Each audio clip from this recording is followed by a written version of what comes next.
원자 안에 양성자와 중성자가 주로 질량을 대부분 담당하고요. 전자는 이동을 할 수 있고요. 전자가 이동을 하고, 그래서 전자를 잃어버리고 하면은 양이온이 되고, 얻으면 음이온이 된다. 물 같은 수용액에 넣으면 이온화가 쉬워요. 염화나트륨 같은. 그래서 전기가 고체 상태는 전기가 안 되다가 아마 이런 원리 같은데요. 물질에 이렇게 서로 물질간이 결합이 돼 있는 상태에서 고체 상태로 돼 있을 때 이렇게 마개가 닫아 그 물질로 코팅이 돼 있거나 결합이 되다 보니까 이게 전자의 이동이 쉽지가 않다. 이렇게 열 반응도 있어야 되고 열 반응이 있으면 좀 나을 것 같긴 한데 열 반응에다가 뭐 얼음 상태에서는 분자 간 이동이 운동력이 별로 없는 거죠. 그러면서 열을 가하면 액체가 되고 이제 기체가 되고 이렇게 하면서 기체가 훨씬 더 잘 움직이게 되고 한쪽에서 물이 증발함을 해서 열을 이쪽으로 다른 쪽으로 이동하는. 그래서 전자는 제가 보니까 전기만 이동하는 게 아니고 열을 이동하는데 열을 이동에는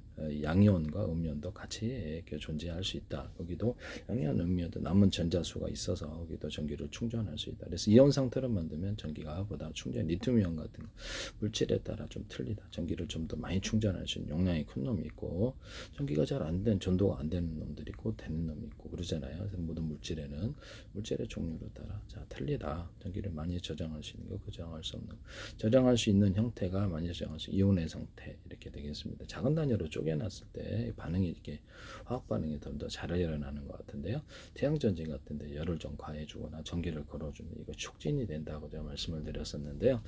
그래서 리튬이온이 양극재에 전기를 걸어주면 운동 에너지를 얻어갖고 리튬이온이 양극재로 움직여요. 전자를 잃고 그래서 전기 분해식으로 이게 들어가서 전자를 이렇게 잃어버려서 외부 세로로 전기가 흐른다 이렇게 나와 있거든요. 그래서 이것이 이런 뭐 전기 분해를 통해 수소, 산소를 갖다 물을 분해해서 이렇게 도로 간에 이렇게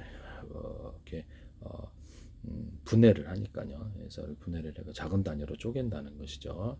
이런 것도 가능하다. 전류를 보내서 하기도 하고 물을 통해서 수용액이 잘 반응하는 애들은 염화한테는 물을 통해서만 해도 잘 분리가 되더라. 식빵 같은 것도 막 물에 풀어지잖아요. 네, 그죠?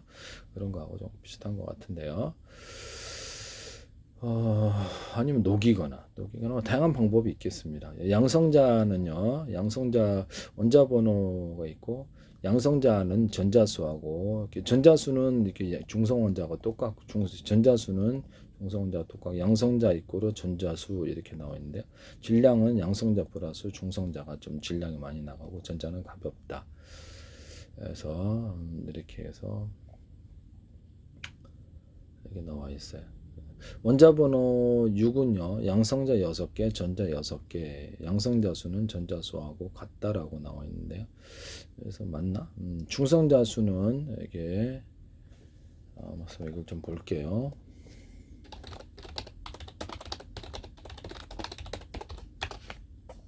정확히 알아야 되니까 저도 이거 다 모릅니다. 이거 보고 하고 공부하지. 양성자와 중성자의 수는 원소마다 틀리다. 금속이다 그러면 기타 뭐든 틀리다. 중성자의 수가 다 틀려서 물질에 서로 다른 구성을 이루고 있다. 중성자 수가 더 많거나 비슷하지만 항상 같지는 않다. 양성자의 수가 원소의 원자 번호를 결정한다. 중성자 수는 원소의 질량 수가 관련된 동위원설에 따라 틀려진다. 양성자 한 개는 수소가 되는 거고 원소 정체성을 결정하는데요. 양성자가 2개 있으면 헬륨이 됩니다. 이런 것도 있을 수 있다. 그래서 양성자가 한 개냐 2개냐에 따라서 하나는 수소가 되고 헬륨이 되는구나. 중성자 수가 탄소 12는 양성자 6개, 중성자 6개로 되어 있고요. 그다음 탄소 14는 양성자 6개, 중성자 8개. 양성자와 중성자가 서로 숫자가 틀릴 수 있군요. 그렇죠? 탄소 14는 중성자가 숫자가 더 많아요. 그래서 무거운 원소일수록 중성자 수가 더 많다. 그러면 중성자가 무게를 양성자보다 더 높게 가지고 있다. 무게 질량을 그렇게 보이네요. 중성자 수와 전자의 수는 같은가라고 여러분들이 이렇게 공부하세요. 구글을 통해서. 저도 모든 걸 다 알지 않습니다. 바닷가의 모래에 하나의 4분의 10분의 1 정도도 모른다. 그래서 우리는 끊임없이 공부한다. 백과사전처럼 구글이 있어서 너무 좋네요. 공짜로 공부할 수 있어. 여러분도 이렇게 공부를 해보세요. 세월이 흐르면 10년, 20년 차이거나 몇 년이 흐르면 엄청나게 많은 지식을 얻게 지식 양반이 됩니다. 저도 예전에 무식했습니다. 무식하면 소경이 되어서 아무것도 모르죠. 뭘 알아야지. 답답해서 얘기를 할 수가. 중성자 얘기를 해도 아니랬는데 미치는 거예요. 대화를 하지 말아요. 중성자수와 전자수는 일반적으로 같지 않습니다. 이렇게 여기도 양성자와 중성자 또는 중성자 전자수는 서로 같지 않다라고 나와 있네요. 전자가 없는 중성 상태의 원자에서는 양성자수와 전자수가 같아서 정기적으로 중성자. 전자가 없을 때 중성 상태에서 전자가 없으면 이제 중성 전기 전도를 잘 안 띈다. 전기가 그래도 미세한 전기가 있는 것 같다. 양성자와 전자의 수가 같아서 정기적으로는 중성이지만 어쩌면 자기 힘을 갖고 있는 원자의 핵이라든지 힘을 질량을 갖고 있는 애들은 서로 이렇게 밀어당기는 그 힘의 범위 안에서 전자가 이동함을 따라 힘이 전달이 돼가지고 그래서 어떤 인력과 청력을 나타내는지도 몰라요. 그래서 이 부분에 대해서는 조금 좀 의문이긴 한데요. 그래서 물이나 전기 분해를 통해서 전자를 떼어낼 수 있다.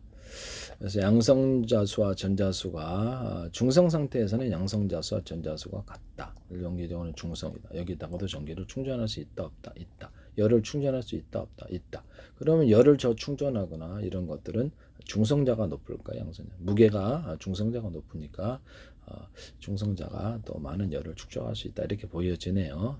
물론 똑같지는 않습니다만 제가 보기엔 좀 질량이 높은 놈이 양성자 중성 여기다가 원자 여기다가 열을 좀 충전할 수 있구나. 이 열은 이동을 의미를 한다는 거죠. 양이온과 음이온 이렇게 이동을 시킬 수 있어요. 그래서 이온도 이동합니다. 리튬이온도 전기 걸어주면 전자를 분리해서 외부열을 흐르고 리튬이온은 음극재로 옮기거든요. 중성자 수는 양성자 수와 중성자 수를 더한 질량수에서 이렇게 결정된다. 질량은 양성자 수, 중성자가 질량을 대부분 차지하고 중성자가 좀 더 무거운 열을 여기다 탑재를 할 수 있어서 운동 에너지의 원인이 되는 거, 운동 에너지를 가질 수 있다. 원자 종류에 따라 다 이온 상태에서는 전자수가 더 달라진다. 원자 종류에 따라서 다 틀려진다. 물질이 서로 다 틀리니까요. 이렇게 해서 중성 상태일 때는 해서 전기가 잘 흐르지 않는 상태. 반도체 같군요. 양성자 음전하를 때는 전자수가 같아서 서로 상쇄된다. 원소가 전기를 찌지 않는 중성 상태가 중성 상태다. 전기를 잘 띄지 않는다. 중전기의 대부분은 결국에는 전자다. 전자가 자유전자가 많은 전리층에는 전기가 있다 없다 많다. 양이온 음이온에도 전기가 남아 있으면 그 안에도 전기를 충전하거나 열이 양성자 중성자의 원자에게 충전되어서 이동을 이룰 수 있다.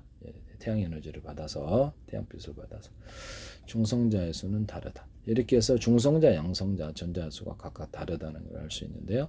그 중에서도 어떤 인위적인 어떤 그 강한 에너지를 동원해서 중성자를 떼어내곤 하지 않는 이상은 전자가 일반적으로 분리하기가 쉽더라. 얘가 전기 전도성을 나타내거나 물질의 결합을 이루거나 이렇게 이쪽 저쪽으로 움직이기가 마찰전기만은 가볍게 이렇게 열만 가해도 이렇게 움직이더라.